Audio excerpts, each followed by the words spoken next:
사도행전 제9장 20절부터 22절까지 말씀 같이 읽겠습니다. 즉시로 각 회당에서 예수의 하나님의 아들이심을 전파하니 듣는 사람들이 다 놀라 말하되 이 사람이 예루살렘에서 이 이름을 부르는 사람을 잔해하던 자가 아니냐. 여기 온 것도 저희를 결박하여 대제사장들에게 끌어가고자 함이 아니냐 하더라. 사울은 힘을 더 얻어 예수를 그리스도라 증명하여 다메섹에 사는 유대인들을 굴복시키니라. 그러니까 사울이 예수님을 만나고 아나니아로부터 안수를 받고 성령의 충만을 받은 다음에 20절에 뭐라고 그랬습니까? 즉시로 바로 예수를 믿고 그가 깨닫고 완전히 변함으로 그 다음부터는 완전히 180도 다른 길을 가는 거예요. 각 가는 회당에서 예수님이 하나님의 아들이심을 전파했다고 그랬어요.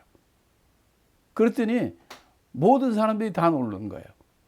이 사람은 예수 예루살렘에서 예수 이름을 부르는 사람들을 갖다가 핍하고 결박했던 그 사람인데 여기 온 것도 다메섹에 온 것도 그런 사람들을 결박해가지고 끌고 가려고 온 사람 아니냐?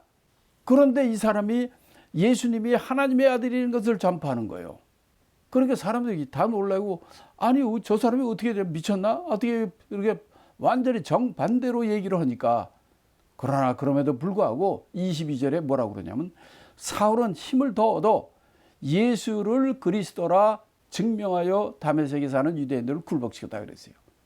그러니까 여기서 사울이 그가 회당에 다니면서 외친 것은 뭐냐? 예수님이 하나님의 아들이다. 예수님이 그리스도라는 걸 증명했어요. 마태복음 16장에 보면 예수님이 제자들에게 사람들이 나를 누구라 하느냐? 그 다음에 그러면 너희들은 나를 누구라 하느냐? 이렇게 예수님 물어봤어요. 그럴 때 베드로의 대답이 뭐였는 줄 아십니까? 주는 그리스도요 살아계신 하나님의 아들입니다. 이렇게 대답한 거예요. 이거는 내가 한 것이 아니라 하나님께로부터 하나님께 주신 것이다. 인간이면 그런 대답이 나올 수가 없습니다. 성령의 감동으로 이렇게 나오는 거거든요. 지금 여기서 사울이 지금 회당에서 말씀을 전하는 내용은 딱 두 가지예요. 누구냐? 예수님은 살아계신 하나님의 아들이다 하는 거예요. 두 번째, 예수님은 주는 그리스도요. 예수님이 그리스도라는 거예요. 예수님이 하나님의 아들인 것을 증명하는 거예요. 이게 복음의 핵심입니다. 우리가 예수를 믿어야 구원받지 않습니까? 예수 믿는 게 무엇입니까? 바로 이 땅에 오신 그 예수님이 누구냐? 바로 온 세상이 기다리는 메시아 그리스도라고. 그는 인간으로 왔지만 그는 살아계신 하나님의 아들이라는 것을 믿고 시인하는 것이란 말이에요. 이거를 지금 사울은 예수를 핍박하던 자가 이제 반대로 예수님은 살아계신 하나님의 아들이요 예수님은 그리스도라 증명하는 거예요. 그런데 다메섹에 있는 유대인들이 다 굴복시켰다는 거예요. 이거는 아주 얼마나 강해하는지 몰라요. 이걸 보면 사울이 180도 달라진 것을 우리가 볼 수가 있습니다. 자, 그러면 23절부터 25절 또 보겠습니다. 여러 날이 지나매 유대인들이 사울 죽이기를 공모하더니 그 계교가 사울에게 알려지니라. 저희가 그를 죽이려고 밤낮으로 성문까지 지키거늘 그의 제자들이 밤에 광주리에 사울을 담아 성에서 달아내리니라. 자, 이런 이제 큰 일이 벌어졌습니다. 이렇게 유대인들 입장에서는 지네들 자기 편인 줄 알았는데 거꾸로 예수쟁이들 편이 돼가지고 예수가 하나님의 아들이요 예수가 그리스도라는 것을 그냥 이는 율법학자 아닙니까? 최고의 인텔리 아닙니까? 그러니까 말해도 절대 지지 않는 거예요. 그래서 그 말씀으로 유대인들을 굴복시켰다 그랬잖아요. 그러니까 유대인들이 이건 말로 할 게 아니다. 그래서 사울을 죽이려고 공모를 했다고 그랬어요. 그런데 좀 하나님이 쓰는 사람이라 그런지 그 계교가 사울에게 알려지겠고, 저희들이 이 사울을 죽이려고 아주 밤낮으로 성문까지 지키는 것을 미리 알고 이거 안 되겠구나. 그래서 제자들이 밤에 광주리에 사울을 담아가지고 성에서 달아 내려서 다메섹을 탈출하게 만듭니다. 아니 정말 그 기세등등하던 사울이 예수를 만나 변화돼 가지고 예수가 하나님의 아들이요 예수가 그리스도라는 것을 그냥 말씀으로 증명을 해가지고 유대인들을 굴복시켰고, 그러니 유대인들이 사울을 죽이려고 밤낮 지키며 죽이려고 하는 것을 알고 같이 있던 제자들이 밤에 몰래 광주리에 사울을 담아가지고 다메섹에서 탈출하게 했다는 얘기입니다. 아직 사도 사울이 죽을 때가 안 됐기 때문입니다. 아직 하나님께 사울에게 맡기신 귀한 사명이 많이 있기 때문에 이렇게 음식을 담고 이런 광주리에다가 사울이 원래 몰래 숨어서 밤에 달아가지고 닮아가는 것을 우리가 볼 수 있습니다. 자, 이렇게 드디어 이 사울에게도 이런 위기가 왔지만은 또 하나님의 도우심과 아직 때가 되지 않았기 때문에 그의 동료들의 기지로 광주리에 사람 담아가지고 거기 숨어가지고 담아 내리는 게 이게 꼴이 말이 아니죠. 그러나 아직 맡겨준 사명이 있기 때문에 그렇게 해도 그가 그 사명을 다할 때까지는 그렇게 그 사명의 그 늪에서 빠져나와야 되는 것을 우리가 알 수 있죠.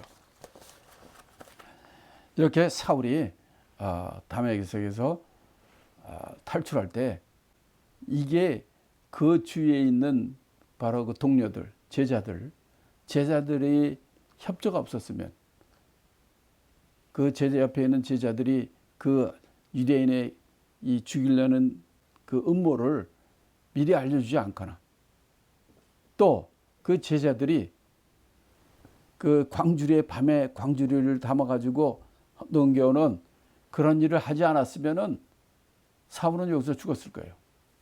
그러나 하나님께서 이렇게 서로 연합하여 함께 일을 이루는 사역을 통해서 사울이 첫 번째 위기에서 넘어가게 되는 것입니다. 자, 제가 여기서 한번 여러분에게 하나의 약간 여기 여러 가지 문제가 있는 게 있는데 요거를 해소하는 입장에서 성경을 하나 먼저 읽겠습니다. 갈라디아서 1장 17절에 보면 17절 18절에 보면 이런 얘기가 나옵니다. 또 나보다 먼저 사도된 자들을 만나려고 예루살렘으로 가지 아니하고 오직 아라비아로 갔다가 다시 다메섹으로 돌아간노라.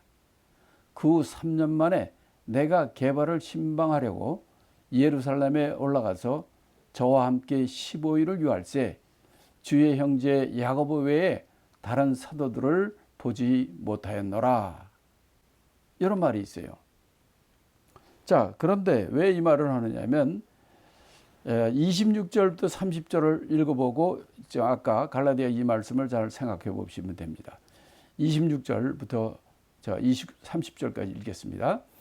사울이 예루살렘에 가서 제자들을 사귀고자 하나 다 두려워하여 그의 죄자됨을 믿지 아니하니 바나바가 데리고 사도들에게 가서 그가 길에서 어떻게 주를 본 것과 주께서 그에게 말씀하신 일과 다메섹에서 그가 어떻게 예수의 이름으로 담대히 말하던 것을 말하니라. 사울이 제자들과 함께 있어 예루살렘에 출입하며 또 주 예수의 이름으로 담대히 말하고 헬라파 유대인들과 함께 말하며 변론하니 그 사람들이 죽이려고 힘쓰거늘 형제들이 알고 가이사랴로 데리고 내려가서 다소로 보내니라. 이렇게 말씀이 되어 있습니다. 자, 여기서 보면은 26절에 보면 뭐냐면 사울이 예루살렘에 갔다고 그래 나옵니다. 사울이 예루살렘에 다메섹에서 광주리에 밤에 몰래 이게 탈출해 가지고 26절에는 사울이 예루살렘에 갔다는 거예요. 자, 그런데 지금 아까 이 갈라디아서 1장 17절부터 19절까지 보면 이렇게 얘기하잖아요. 사도들을 만나려고 예루살렘으로 가지 아니하고 오직 아라비아로 갔다가 다시 다메섹으로 돌아왔노라. 그 후 3년 만에 내가 게벌을 신방하려고 예루살렘에 올라가서 저와 함께 15일을 유할세 주의 형제 야고보 외에 다른 사도를 보지 못했나라. 이렇게 나오잖아요. 자, 여기서 보면 저 문제는 뭐냐면 다메섹에서 그가 회심하고 그런 다음에 이 저 사도행전은 예루살렘으로 사도를 만나러 갔다고 그랬잖아요. 근데 갈라디아서는 뭐라 그랬냐면 예루살렘에 가지 아니하고 아라비아로 갔다가 3년 만에 예루살렘으로 갔다는 거예요. 누구 만나라? 게바가 누굽니까? 베드로입니다. 그래서 예루살렘에 갔다가 거기서 15일 동안 있었는데 누구만 만나냐? 베드로와 그 형제 야고보. 그 외에 다른 사도는 못 만났다. 이렇게 얘기를 합니다. 그러니까 이거를 종합하면 이런 얘기죠. 사울이 다메섹에서 그들이 죽이려 하니까 광주리 타고 다메섹을 탈출해가지고 그 예루살렘 바로 간 것이 아니라 아라비아로 간 거예요. 거기서 3년 동안 있다가 다시 예루살렘으로 와가지고 예루살렘에서 지금 제자들을 만나러 했는데 사람들이 다 두려워가지고 그를 믿지 않습니다. 지금 바울은 이제 큰 마음 먹고 이제 주를 위해서 일을 하려고 그러는데 그러려면 이 사도들, 12사도들과 같이 연합해서 주의 일을 해야 되지 않습니까? 근데 그래서 이래서는 갔는데 사람들이 전부 두려워해서 만나지를 않는 거예요. 이런 일이 이루어졌다는 거예요.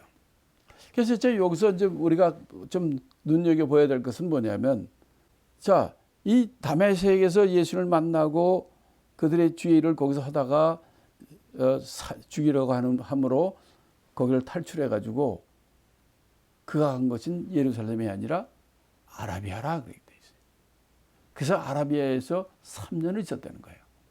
왜 아라비아를 왜 갔을까? 아라비아에 그것도 뭐 열흘이 한 달이 아니라 몇 달이 아니라 3년을 있었어요. 아라비아가 어디입니까? 아라비아. 아브라함이 때 미디안 광야. 아라비아입니다. 그건 광야입니다. 그러니까 성경을 보면 하나님에 쓰이는 사람들은요, 이런 광야 기간이 있어요. 모세 같은 경우는 40년 동안 광야생활을 하게 만들었지만은 이런 광야의 시간, 하나님과 독대하는 시간, 하나님께서는 이 사울에게 이방인의 사도로서 큰 일을 할 수 있도록 그가 그 아는 모든 것들을 이제 예수님 만난 후에 이것을 다시 재조명하고 자기 것으로 만드는 이 기간, 하나님과 교제하는 이 시간을 주신 것입니다. 그러니까 우리가 주의 일을 할 때도 이런 광야의 시간, 아라비아 사막 같은 아라비아 광야의 시간이 필요한 것입니다. 그런 다음에 예루살렘으로 들어간 거예요. 예루살렘에 들어갔는데 문제는 또 하나 봉착한 거죠. 왜냐하면 이거 예수 믿는 사람 잡아 죽이고 하는 그런 사람인데 그가 뭐 변했다고 뭐 하는 소리는 뭐 듣긴 들었기도 했지만 반신반의하는 거죠. 그래서 사람들이 믿지 아니한다는 거예요. 사울은 지금 변화돼 가지고 완전히 준비돼 가지고 이렇게 예루살렘 와 가지고 큰 계획을 가지고 왔는데 아니 사람들이 믿지 않으니 뭐 어떡합니까? 큰 시험 들만 하죠. 그런데 27절에 보면 이때 한 사람이 등장합니다. 그 사람이 누구냐면 바나바예요. 이때 방황하는 사울, 이때 사도들과 제자들을 만나서 같이 일하려고 하는 그 뜨거운 마음을 가지고 왔지만은 만나주지 않는 그런 방황할 때 바나바가 사울을 데리고 사도들에게 갔다는 거예요. 바나바는 이 사울에 대해서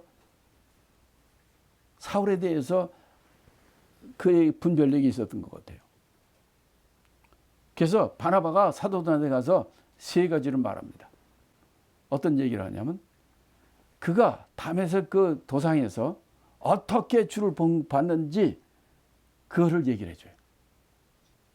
환상적 밤에 빛이 나고 소리가 났는데 이때 사울아 사울아 왜 나를 핍박하느냐 하면서부터 만나가지고 그 눈이 멀어가지고 어떻게 되고 아나니아 만나가지고 안수받아서 이렇게 성령 받고 충만해지고 눈이 다시 보게 된 것, 주를 본 것. 또 두 번째는 주께서 그에게 말씀하신 일. 그렇죠? 주님께서 이 사울에게 너희가 유대인과 임금들과 이방인에게 내가 사용하는 큰 그릇이다. 사용하는 그릇이라는 것을 그에게 사명을 주시고 한 일을 얘기한 거예요. 세 번째는 다메섹에서 그가 어떻게 예수의 이름으로 담대히 말하던 것을 말합니다. 그가 변화되고 다메섹에 예수 믿는 사람들 잡으러 갔지만 거기서 그가 변화되고 그 자리에서 예수를 변화하는 예수님이 하나님의 아들이요 예수가 그리스도이라는 것을 그러니까 예수의 이름으로 담대히 말하는 것을 말했다는 것을 바나바가 이 사도들 앞에서 변화했다는 거예요. 그래서 베드로와 야고보와 같은 사도들과 만나서 그 교제가 이루어지고 나중에 귀한 사역, 선교 사역을 같이 할 수 있게 된 거죠. 여기서 가장 귀한 것은 바나바입니다. 사울이 아무리 뜨겁고 아무리 능력이 많고 그래도 사람이 안 믿어주는데 어떡할 거예요. 이때 바로 이 교량 역할, 브릿지 역할을 한 사람이 바나바예요. 교회에서도 이렇게 바나바와 같이 교량 역할, 브릿지 역할, 이 서로들 이 교량 역할을 하는 그런 귀한 분들이 많이 있기를 바랍니다. 이래가지고 그래서 그다음부터는 이제 사울이 예루살렘에서 이 제자들과 함께 예루살렘에 왔다 갔다 출입을 하고 또 예루살렘에 와서도 그가 다메섹에 한 것 똑같이 주 예수의 이름으로 담대히 말하는 거예요. 세 번째는 헬라파 유대인들과 함께 말하며 변론했다는 거예요. 헬라파 유대인. 여러분 헬라파 유대인 하면 생각나는 거 없습니까? 헬라파 유대인들이 누구냐면요. 스데반이 변론했던 사람이 누군지 알아요? 헬라파 유대인입니다. 그래서 그들이 죽이려고 했고 나중에 돌 던져 죽인 사람들이 헬라파 유대인들이에요. 그 아주 과격분자들 헬라파 유대인들과 함께 말하고 변론했던 거예요. 왜냐하면 이 사울은 유대인이지만은 길리기아 다소 시리에서 거기에 그게 성도란 말이에요. 수도란 말이에요.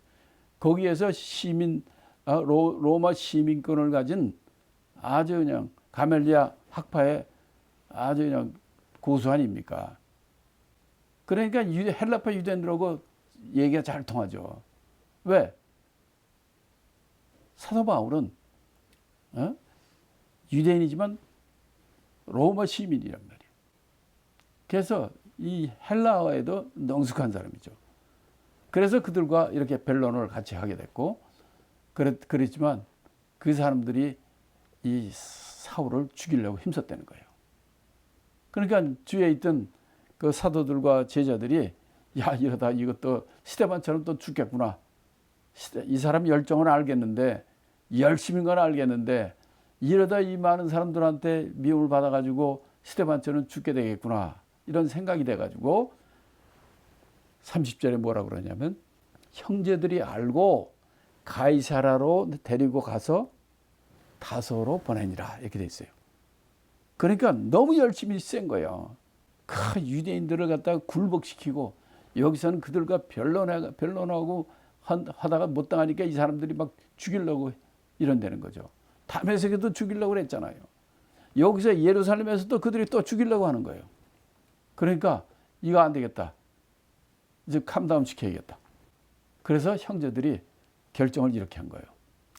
야, 이게 이 사울 사도 바울이죠. 이거 얘 안 되겠다. 얘 너무 뜨거워가지고 얘 좀 식혀서 식혔다가 써야 되겠다. 해가지고 다소가 뭐냐면 이 사도 바울의 고향이에요. 그래서 그 고향으로 보내는 거예요. 그 다소는 어디 있냐면 지금의 터키 그 지중해 아래쪽 거기에 길리기아라는 스테이트가 있어요. 거기에 성도예요. 그 주의 주도죠. 거기 아주 이 다소는 큰 도시입니다. 그래서 거기에 그 고향이기 때문에 글로 보내는데 그 보내는 길이 육지로 걸어가면 뭐 무슨 일 당할지 알 수 없잖아요.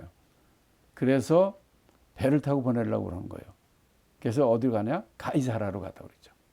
가이사라는 그 지중해 연안에 있는 이스라엘 땅, 거기에 이제 총독부가 있는 로마 총독이 사는 간저가 있고 거기 가장 큰 항구거든요. 그래서 거기까지 형제들이 데리고 가는 거예요. 데리고 가가지고 거기서 다소 가는 배를 태워가지고 길리기아, 터키 그 다소까지 보냈다는 거예요. 때로는 이렇게 필요합니다. 사울은 지금 예수를 만나가지고 너무 기쁘고 너무 진리를 만나고 너무 그냥 뜨거워가지고 가는 데마다 그냥 막 싸우는 거예요. 싸우는 게 아니라 변론하고 말씀으로는 이 바울에게 단할 자가 없잖아요. 그들을 굴복시키고 또 그들 그 변론에 그들이 못 당하니까 스테반 할 때도 그들이 못 당했거든요. 그러니까 그 돌로 던져 죽이는 거거든요. 여기서도 사람들이 그걸 죽이려고 힘썼다는 거예요. 이때 그래서 이런 과거 경험이 있기 때문에 아마 형제들이 야, 너 지금 집에 가서 좀 쉬었다 와라. 그래서 다소로 보냈다 이렇게 나옵니다. 그래서 이제 나중에 이제 11장쯤에 가면은 그 안디옥에 교회가 세웠을 때 이 바나바가 거기 담임 목회자로 갔는데 이때 이 사실 지금 여기서 9장에서도 다소로 보냈다 그랬잖아요. 이 다소로 보냈는데 이때 제일 많이 인발부대에서 한 사람이 바나바예요. 그 바나바는 이 사울이 다소 고향으로 가 있는 걸 아는 거죠. 그래서 11장에서 그가 안디옥 교회의 담임 목사로 간 다음에 다소에서 쉬고 있는 바울을 부르게 된 겁니다. 자, 이렇게 해서 그 사도들과 이 사울과 이 바나바 이게 이제 인연이 여기서부터 이제 시작이 많이 되는데요. 그러니까 사도행전 11장 25절에 보면 바나바가 사울을 찾으러 다소에 가서 만남에 안디옥에 데리고 와서 둘이 교회에 1년간 모여 있어 큰 무리를 가르쳤고 제자들이 안디옥에서 비로소 그리스도인이라 일컬음을 받게 되었다. 이렇게 나옵니다. 그러니까 여기 11장 25, 26절 여기 보면 뭐라고 그랬어요? 바나바가 사울을 찾으러 다소까지 갔다고 그랬잖아요. 어떻게 알았을까요? 네, 지금 9장에서 이런 핍박이라고 죽게 되니까 바나바와 예루살렘에 있는 제자들이 사울을 다소에 보냈거든요. 그래서 바나바가 아는 거예요. 그래서 이 안디옥에 데리고 와가지고 바나바와 사울이 둘이 안디옥 교회에 1년 동안 그들을 갖다 가르쳤다는 거예요. 매일. 그랬더니 안디옥에 있는 제자들이 그리스도인이라고 안디옥 사람들로부터 일컬음을 받게 됐다. 이렇게 교육이 훌륭한 겁니다. 교육이 아주 중요한 겁니다. 그랬더니 그들이 와, 저 사람들은 그리스도 같아. 그리스도인이라 일컬음을 받게 된 거예요. 제자들이 그리스도인이라 일컬음을 받게 됐다. 이렇게 바나바와 사울이 연고가 되고 그 다음에 이제 사도행전 13장 2절에 뭐라고 되어 있냐면 주를 섬겨 금식할 때에 성령이 가라사대 때 내가 불러시키는 일을 위하여 바나바와 사울을 따라 세우라 해가지고 안디옥 교회에서 최초의 선교사를 파송할 때 바나바 사울이 최초 선교사로 선교 사역을 가게 된 거예요. 이렇게 바나바와 사울은 하나님이 세우신 귀한 종이 돼가지고 선교의 첫 번째 선교사로 하나님 앞에 쓰임받는 귀한 사역자가 되기도 합니다. 그러나 사도행전 15장에 보면 39절 40절에 보면 그런 바울과 바나바가 마가라는 요한, 그러니까 마가복음의 저자인 마가의 그 철없는 일로 말미암아 이 마가 일로 바울은 마가 같은 놈은 안 된다. 바울은 그 마가가 잘못했어도 그걸 다시 우리가 잘 고쳐 쓰자. 이렇게 했는데 그 의견이 달라가지고 심히 다투어서 바울과 바나바가 결별하게 됩니다. 그래서 그 후로는 같이 사역하는 것이 나오지 않아요. 바나바 사역이 나오지 않습니다. 이렇게 바나바는 사울을 잘 하나님이 일을 할 수 있도록 쓰여졌는데, 근데 나중에 보면요, 바나바가 옳은 거예요. 이 마가복음의 저자 마가 때문에 싸우는데 바나바의 그 판단이 맞았어요. 바울은 판단이 어땠냐면 성격이 아주 날카롭고 저거기 때문에 그 마 같은 놈 얘는 선교사 쓸 수 없어. 저는 이름 못 써. 이렇게 했는데 바나바는 사람이 실수도 할 수 있지. 그 사람 쓰자. 이렇게 해서 둘이 갈라졌는데 결국 보면 사도 바울이 디모데후서에 보면요. 뭐라고 부르냐면 마가를 데려와라. 마가를 부릅니다. 나의 아주 좋은 동료 마가. 이렇게 계속해서 나중에 나와요. 처음에는 안 나오지만. 그건 뭐예요? 마가가 그때는 잘못했지만 그가 후에 회개하고 하나님 앞에 귀히 쓰임 받는, 그래서 바울 자신도 마가를 그렇게 귀히 여기고 했던 것을 보면 바나바의 그 결론이 맞은 것을 볼 수가 있습니다. 이 사람 따라 성격이 좀 다르기 때문에 그런 것을 우리가 알 수 있어요. 사도행전 제9장 31절 우리가 함께 읽어보겠습니다. 그리하여 온 유대와 갈릴리와 사마리아 교회가 평안하여 든든히 서가고 주를 경외함과 성령의 위로로 진행하여 수가 더 많아지니라. 자, 이거 보면은 이제 두 가지를 얘기합니다. 크게 보면 교회가 평안하여 든든히 서갔다는 거예요. 어느 교회가? 온 유대와 갈릴리와 사마리아 교회가. 여기서 뭐가 빠졌습니까? 예루살렘 교회는 빠졌어요. 예루살렘 교회 사도회는 다 흩어지라고 그랬기 때문에 예루살렘은 그 많은 핍박이 계속되어 있었던 것 같아요. 그런데 온 유대와 갈릴리 지역과 사마리아죠. 그러니까 이스라엘 땅은 크게 보면은 예루살렘과 온 유대와 사마리아, 그 다음에 그 위는 갈릴리 이렇게 나가죠. 그래서 그 교회가 평안이 됐다. 어떻게 해서 평안이 됐다고요? 이런 많은 핍박이 있었지만은 이 사울이 또 열심히 스데반이 순교도 있고 사울이 이 회심 많은 핍박 가운데서도 열심히 그들이 하니까 온 유대와 갈릴리와 사마리아 교회가 외적으로는 많은 핍박이 있을지 몰라도 내면적으로는 평안하고 든든히 서갔다는 거예요. 그 다음에 두 번째는 뭐냐면 그 수가 더 많아지니라 그랬어요. 한마디로 교회의 부흥을 얘기하는 거죠. 위에서는 평안하고 든든히 서간다. 그 뒤 그렇지만 31절 후반부로 얘기는 뭐냐면 교회의 수가 성도의 수가 더 많아진다. 교회의 부흥이 된다는 거죠. 어떻게 해서 부흥이 된다고요? 주를 경외함과 성령의 위로로 진행해서 교회가 부흥됐다. 두 가지를 얘기하고 있어요. 주를 경외함. 두 번째는 성령의 위로. 주를 경외함으로 교회가 부흥이 된다. 주를 경외함이 뭘까요? 주를 경외한다. 예수님을 경외한다. 하나님을 경외한다. 어떻게 하나님을 경외하는 겁니까? 뭐 예배도 있고 예배를 통해서 하나님을 경외하죠. 또 그 예배만은 안 해요. 주를 경외한다면 하나님을 경외한다는 것은 하나님의 말씀을 통해서 그들이 하나님의 말씀을 통해서 배우고 하나님을 더해서 배우고 그래서 하나님을 경외하게 되는 거죠. 이렇게 하나님의 말씀과 하나님을 통해 하나님을 사랑하는 그 마음과 예배를 통해서 부흥이 이루어진다는 거죠. 그 다음에 두 번째는 뭐냐면 성령의 위로, 성령께서 역사하신다는 거죠. 성령께서 그들을 위로하고 그들을 인도하고 진리 가운데 인도하고 성령의 충만함으로 그들이 성령에 순종하고 이런 일을 통해서 성령의 역사로 말미암아 부흥이 되는 거예요. 아, 교회 건물이 좋아하고 에어컨이 빵빵 터지고 교회 파킹날이 넓고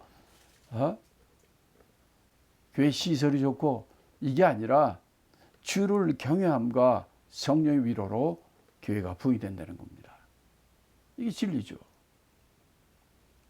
그런 정말 우리 모든 우리 주님의 교회들이 예수님의 교회들이 이렇게 주를 경외하고 또 성령의 위로, 성령의 인도, 성령의 충만함의 역사가 있기를 예수님으로 축원합니다.